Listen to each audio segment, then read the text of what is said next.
എറണാകുളത്ത് കാക്കനാട് ഇൻഫോ പാർക്കിൽ നിന്ന് 7 കിലോമീറ്റർ ദൂരത്തിൽ 5.350 സെന്റ് ഒറിജിനൽ ലാൻഡിൽ 2000 സ്ക്വയർ ഫീറ്റിൽ 4 ബാത്ത് അറ്റാച്ച്ഡ് ബെഡ്റൂമുകളും 1 ഓഫീസ് റൂമും യൂട്ടിലിറ്റി വർക്ക് ഏരിയ സൗകര്യങ്ങളും സഹിതം നിർമ്മാണ പ്രവർത്തനങ്ങൾ പൂർണ്ണമായും പൂർത്തീകരിക്കപ്പെട്ട മനോഹരമായിട്ടുള്ളൊരു ലക്ഷൂറിയസ് വീടിന്റെ വിശേഷങ്ങളാണ് ഈ വീഡിയോയിൽ പങ്കുവെക്കുക. ഇടപ്പള്ളി പൊക്കാട്ടുപടി ബസ് റൂട്ടിൽ നിന്ന് വെറും 700 മീറ്റർ മാത്രം ദൂരത്തിലായി നിർമ്മിക്കപ്പെട്ടിരിക്കുന്ന ഈ വീടിന് മുൻഭാഗത്തായി 3 വലിയ കാറുകൾ ഒരേ സമയം പാർക്ക് ചെയ്യുവാനുള്ള സൗകര്യം നമുക്ക് ലഭ്യമാണ്.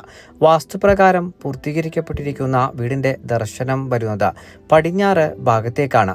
2018-ലെയും 19-ലെയും പ്രളയം ബാധിക്കാത്ത ഒരു ഉയർന്ന പ്രദേശത്ത് നല്ലൊരു റെസിഡൻഷ്യൽ ഏരിയയിൽ നിർമ്മിക്കപ്പെട്ടിരിക്കുന്ന ഈ വീട്ടിൽ കുടിവെള്ളത്തിനായി പ്രയോജനപ്പെടുത്താനാവുക കിണർ വെള്ളവും Kerala water authority pipe line കണക്ഷനുമാണ്. തേവക്കൽ വിദ്യോദയ സ്കൂളിലേക്ക് 1.5 കിലോമീറ്റർ